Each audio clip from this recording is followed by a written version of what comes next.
As y'all can already tell, it's a family affair. Your player partner GBiZ in here rocking with my folks. When I say, man, it's a lot of people. I ain't gonna lie, it's a lot of folks I dug.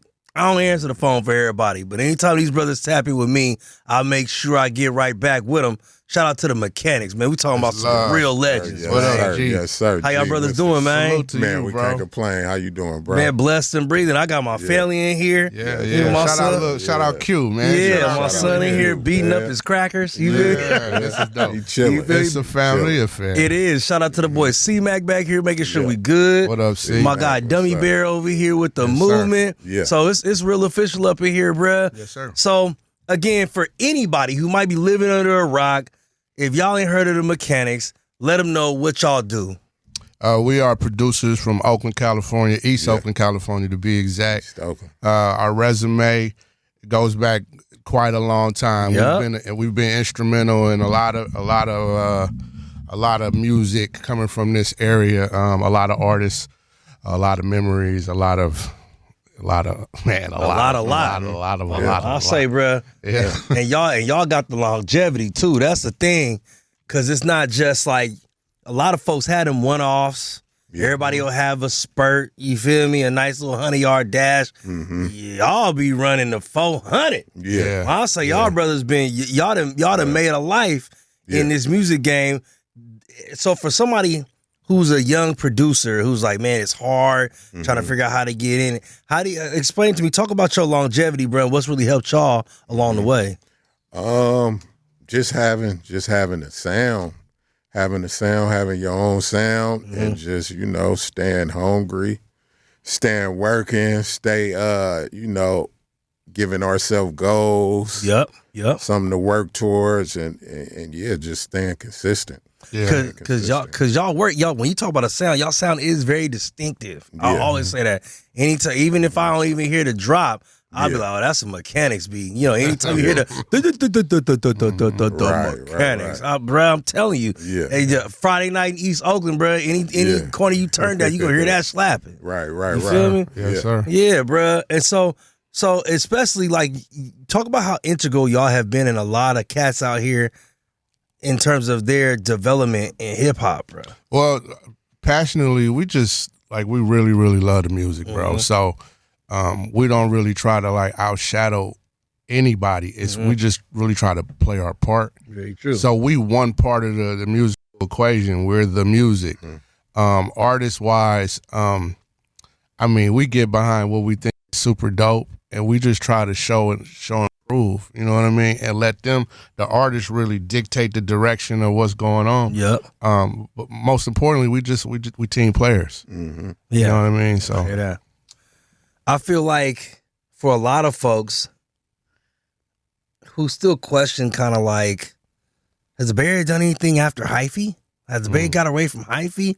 Explain to me, y'all, I guess, different sound now versus what it was looking like during kind of the movement. We always our sound. Yeah, our sound. Yeah. We really always the root of it is mob music. Yeah, sure. Just keep it on it. Definitely the foundation. That's the foundation of it. When the hyphy stuff got popping, we was doing mob shit then. You know what I mean? Yeah.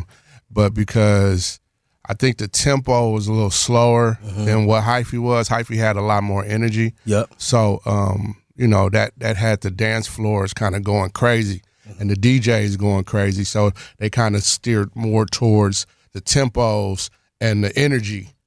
But we was really direct about the messages. Okay. The messages that was in the mob music was more along lines of some serious business. You know what I mean? And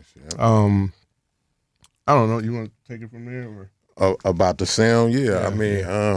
It's definitely the message is serious business, some hustle. We're going to give you some game in there. That's part of my music too. You know what I mean? It's not just raps over beats. You know what I mean? You got to be talking about something. You got to be talking about something. And then it's it wasn't trendy. What we would consider it to be trendy. Yeah. For our demographic, we all know mob shit. Mob music. Right. But the plight went, when the hyphy stuff kind of I would say simmered down.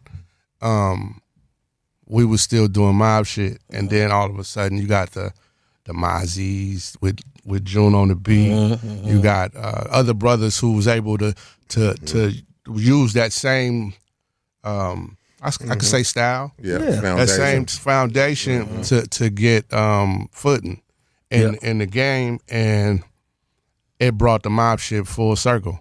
You know what I mean? Yeah. And now it's like you can't really talk about that or that type of music in this demographic without at least bringing us up. Yeah, every time, every time. Yeah. I feel like when you talk about the messaging, I feel like that definitely plays a part in the folks that y'all decide to like work with. Yeah. So like, how do you generally be like, man, like, look, we want to put style in on this one. We want to go ahead and we want to get B-Lo on this one. Like, talk to how y'all end up like even coming up with the idea about who y'all want to work with.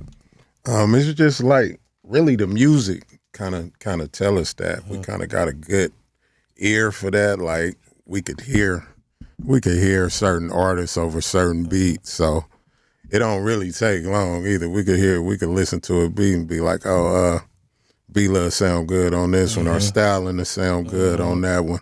We got a good ear for that. Yeah, so we've been doing it, in this area so long, so we know, like, yeah, we've already done albums on a lot of different artists, whole albums, not just a song, or you know what I mean. Right. So we've had like time, and we've been able to just curate like easily based on us having the information. You know what I'm saying? So. Yeah. I could definitely dig that. So talk about the new project, man. I know even we were just kind of rapping before the cameras came on. It sounds like, bro, y'all done been tried, tested, and true just trying to put this thing out. Yeah. We for sure, we supposed to be here.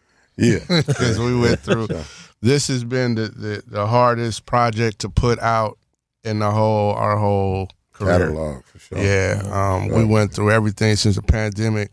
The pandemic tried us and pushed us and twisted us and turned us, and we had this project.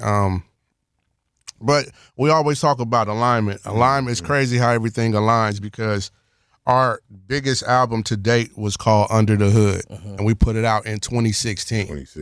This is 2026. This is the 10-year anniversary of that project, and this album is called Under the Hood 2. Okay. So the alignment right there is to show you that somebody else is at work. You know what I mean? Yeah. And we know who the big man upstairs is. So, this album was we've been holding on to it for a little while because the pandemic slowed us down.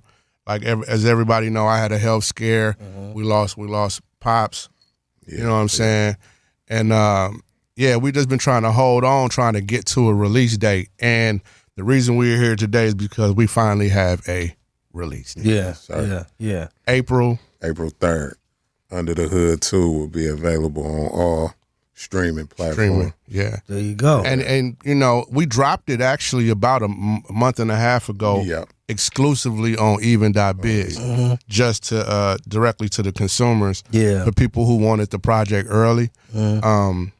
And so it's still there, you know what I mean? And we're really trying to push the narratives for people to understand, like, we need to change the mind frame of how we're consuming products in these different spaces now, because we're making a lot of other people rich off our culture, and we're not really reaping the benefits. Say that. You know what I'm saying? At all. So just trying to switch the narrative. So our album right now is available on even.biz. You can pay what you want to pay. You know what I mean? We have a bottom line, but you can pay what you want. Yeah. You support us however you want. There's a lot of incentives there. Okay. But April 3rd, it will be available on DSPs, Apple Music, Spotify, Tidal, YouTube. Yeah. So we're excited about that because a lot of people have been waiting. A lot of people really been waiting. And a lot of people that's like in the older age demographics don't understand even technology. They don't understand how it works. So, it's a process. I got it. I definitely dig that. And so going back to when you kind of mentioned even just your health scare rats, because you and I, bro, I rock with you. So I even saw it when it was kind of going down. Talk a little bit about that, bro. Like, so for me personally, I got a son, right? I'm a new dad, and I've been dealing with like elevated blood pressure numbers for a long time. My blood pressure is, to be quite honest, is stupid. it'd be stupid, and I ain't even got to be doing nothing. And I'd be like, damn. So when I'm really sitting around here and I'm smoking blunts and off some yak, I don't even know what that shit look like. You know what I'm talking about? So like, what exactly like went on with you in terms of, because I know you said you was in a coma. Yeah, I was in a coma for 26 days, man. That year, that 2020 was crazy. I had to have minor brain surgery to save my eyesight. Wow. And then the second part of the year, I caught COVID, had double pneumonia, both lungs. It was bad. I was my immune system was just totally out of whack, and it almost killed me, bro. That's crazy. But what I learned a lot though. I learned a lot about people. I learned a lot about time.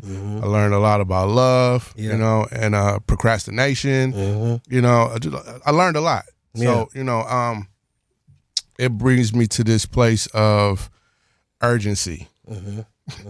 You know, me and Twee, we do a lot of business. And we run into a lot of people dragging their feet. For sure. A lot of people drag their feet on so much shit, so much procrastination, thinking you got time.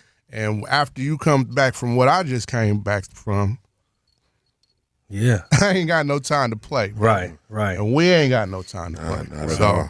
But I will say this though. I know this is the Ramadan time, right? It is. You're fasting, it's right? the holy month, man. I'll do Allah. Fasting is the key, bro. It's the key. The narratives is out there all over social media. I've done like 3 and 4 day fasts to its totality, but it works, bro. It works. So I would encourage you to, you know, if you have the high blood pressure thing, bro, that'll definitely help. Man, fasting, bro. Intermittent fasting. So because Twee, you stay yoked. I ain't gonna lie. Man, I got a gut up under here. Twee walked up in here like he had just finished doing a couple sets of burpees outside. Bust down. I got some fat layers up under here, but you know, everything about balance. You got to balance everything out. Ain't nobody perfect. We all gonna cheat on our diet. We ain't gonna be able to go to the gym every day. But like bruh said, that fasting could help. Like I try to do like far as fasting, at least 12 to 14 hours a day. There you go. And that help rebuild your cells and all that type of stuff. So that'll definitely help you out. You got to spend some time, like he said, balance. Like even in the hospital, once I was so sick and they they put me in the hospital or whatever, they told me, a few of the doctors told me that had I not like been trying to at least take care of myself, I probably wouldn't have made it. Really? So it's another thing I learned was working out and keeping yourself healthy ain't just definitely for the look. No. Because just in case something happens, if you just happen to get sick, if you just happen to break your leg and can't walk for 6 months, your body, if you're in good shape, good health conditioning, then your body has something to stand on. It can fight back for you. But if you, like I used to smoke heavy. We used to drink, you know, party, all the stuff. And my doctors told me, had I still been smoking and I had double pneumonia in my lungs, I would have passed, bro.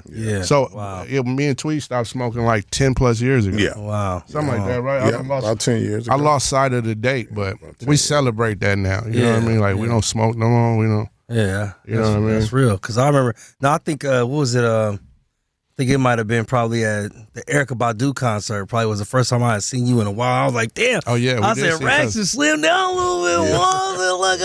Well, you know, I was always skinny. I was always sticks and bones. But once I got sick, they put me on prednisone. Oh, it's a steroid, and it's water weight. So if, you know, everybody kind of look through the music videos over the last 10, 15 years, you'll see first I was a stick and bone, and then all of a sudden I grabbed, what's up, Q? And I grabbed all this weight, and that's what it was from. You know what I mean? And it's, I've gotten some of it off. I want to be probably about another 15 pounds lighter than this. I'm working on it. Like Tweety said, our diets and you know? Cause that medication, bro. That's what they want you. That's what they want you on that. It's other ways to heal yourself, though. Trust me, that's the main thing. Cause bro, I started mine. I've been on it for like a year and a half. I started doing medication for my blood pressure. And I'm like, bruh, y'all got me over here taking a dope, bruh, but it ain't really changing my numbers. So what the fuck I'm even doing it for? You need know what exercise and fasting, bro. Diet. That's gonna do it, bro. I promise you. I promise you. Because I was even about 2 years ago. I went to the doctor, and now this is another thing. I enjoy going to the doctor. I enjoy it. Him come stick me. Blood pressure, come on, let's go. I'm ready. I don't miss a doctor appointment, nothing. But I went to the doctor and they were like, your numbers, your sugar is a little bit high. You could be pre-diabetic. I said, oh, really? Yeah. I said, okay. I dug in. I just fasted, stayed on my Peloton. Working out 3-4 days out of the week. I went back to the doctor. They're like, oh, that drop, juicing, all that, smoothies, all that type of stuff helps too. But see, your body is always. Like, this is something I learned in fasting. This might be a little bit, I don't want to make it graphic, but in a 3-day fast. So just imagine, on Monday, I don't eat nothing all day, right? Right. But I have a bowel movement. Okay. Right? Yeah. On Tuesday, I don't eat nothing all day, but I still have a bowel movement. On Wednesday, I don't eat nothing, but I'm still having a bowel movement. That means we're walking around with a bag of shit on us, bro. All day, every day. And what we're constantly doing is putting more shit on top of shit. And this is why we get sick. Because we're not flushing all of this shit out. We're walking around with a bag of shit on us. Forgive me for being so graphic on the cameras, but that's real. That's real. And you could probably edit this out. And on top of that, your body, shit, that's what people need to hear. These are facts, because we're walking around with shit. Because you literally full of shit. I ain't talking to nobody in particular, but if you know, you know. I mean, you would think that, because if I eat it, if I eat it right now, I'm thinking that tonight I'm going to pass it. It don't work like that. It's built up. Yep, that's real. That's real. And when you always eating, your body always working to digest the food. So that fast, your body don't got to digest that food, so it give it time to heal itself. You know what I mean? So them fast. I ain't got in depth like, bro, like I can't make it through no day without eating, bro. I ain't gonna say I can't, but I get weak. I get a headache and all this type of stuff. But I could do like 14, 16 hours. That's the beginning, though. See, he's already there. The next step is just going a little bit further. He there. You put it in. Like so I do Ramadan every year, and even through then, like I do intermittent fasting. Generally here and there, but for me, man, I'm trying to outrun genetics, and I'm like, bro, for me, my biggest fear is ending up on a dialysis machine, because I ain't doing it. So I'm like, bruh, but before it even gets to that, and this is I think this is a real conversation that we as black men should have more often. Is honestly like, where you at with your ticker? You know what I'm talking about? Trying to make sure you don't stroke out, trying to make sure you don't have a fucking brain aneurysm, trying to make sure you don't have a heart attack. I lost one of my best friends, bruh, at 37. 37, man. He was way too young. Way too young. And was out of here. Didn't even make it to 40. Kids, we gotta go to the doctor, bro. I mean, like the health, the natural health ways to do things. It is there, so we don't have to live on the medication. But at least get a timeline with a physician so that they say, this is what's going on. These are your numbers. This is what you could do less of. This is what you could do more of. Use that as a baseline to go back and then do things naturally. You know what I'm saying? But that's, I ain't the most healthiest. I'm just saying I just came back from some shit. And we're being more conscious now about how we're trying to approach life. You done been through the fire, bro. And I know y'all got a new doc that's supposed to be dropping. So I'm assuming all of this journey is gonna be in that. No, actually, to be totally honest with you, you're not gonna take us through the fire. Not yet, not yet. No, that's in the scope. But no, we shot a documentary. Like I said, this album had been done already, so we was trying to kill time while I was getting healthy again. So me and Kenny put our money together, and we put and with the help of Sleuth Pro, we put together. We had an idea of doing a documentary dedicated to producers. Okay, that's what's up. So this documentary is showcasing Bay Area producers. What up, Q? He in an interview with us. We chilling. He kicking it. He going in chewing on his little toy. He having fun. But yeah, so like shout out to all the Bay Area producers that's in the documentary. It's something that we really celebrating. Okay. We don't have a landing pad. Not yet. We'll have some. We'll have some probably in the next month or two. Like more information on like a release and stuff like that. Off top. But yeah, it's like the duties of a music producer and what type of equipment and the ins and outs of a producer. That's what's up. Yeah. It's going to be a 3-part doc. This is just the first installment. All right. But it's super interesting. Yeah. I really wish we could throw some names. Yeah. But we want to hold off on some of the names that's in it. But who said Rick Rock? No. I tell you this: if we didn't have Rick in it, I don't know what we would be out of pocket. We'd be out of pocket. Yeah, but we had a good time filming it. Shout out our crew, the staff. It's our first documentary, and we're super excited about living in a film space. That's dope. That's what we're moving towards. Quality is crazy. Oh, the quality is insane. That's what I'm talking about. Quality crazy. Okay. Well, we're going to be waiting for that to drop, man. Let's get back to this music, though. Tell me some of the artists y'all got on there, because I already know. You already mentioned it's a compilation, so throw me some of them names. Who we got? Man, Too Short, E40, Snoop Dogg, Problem, Scarface, Mozzie, Kamaya, The Boy. Do we got The Boy on there? No, The Boy ain't on there. We ain't got The Boy. The Boy not on there. We had records from him, but we didn't put one on the album. Okay. Yeah. But everybody's styling on that thing. Yeah, The Delinquents, Payroll Giovanni. Payroll Gio, shout out Detroit. Anthony Danza. All right. Vezo, I Swear Vezo. D-Lo. Simba. Guap Dad 4000. Ian Kelly. Silk E, Martin Luther. Okay, shout out to Martin Luther. Me, who else, bro? Seti Hendrix. Yeah, Seti Hendrix. It's what we do. This is what we do. We put together people from different walks of life over slapping ass.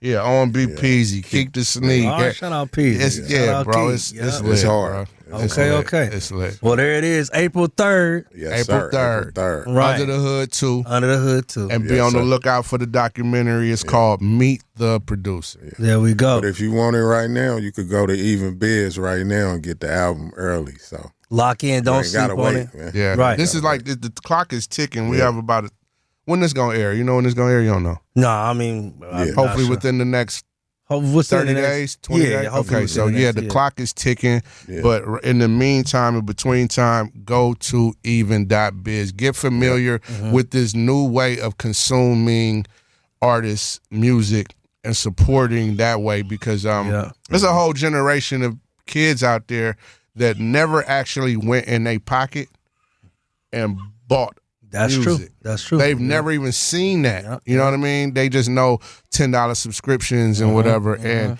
this is partially one of the reasons why the appreciation for supporting music is where it's at. You know what I mean? The streaming, and that's a whole nother conversation. It's like we can go down the rabbit hole with that. But we have to change how we support our artists, because beauty is in the eye of the beholder, correct? True. If I take a picture and look at a picture, or we go look at a painting and I say, I buy that for $5, I should be able to buy it for $5, right? But if he walks in my mind, because it's $5 worth of beauty. If he walks into the painting gallery and he sees it and he's like, how much is that? And they say $5 million. He's like, I want that. Yeah. And he want to pay $5 million. Right. That's because that's $5 million worth of beauty to him, right? Yeah, right. And that's how our art should be treated. We should be able to not just monetize and capitalize on it, but stop letting somebody else dictate what our art is worth. I hear that. You know what I'm saying? this is the narratives we pushing, man, and we want people to rally behind this. Shout out to Russell. All these brand new ways of thinking of changing the narratives. All right. Well, shout out to the Mekanix under the hood too. Yes, sir. Right? Appreciate you, G. Check out the Even Biz. Yeah. Rax already told you, ain't no time to waste. Yeah. Come on, man. Love, man.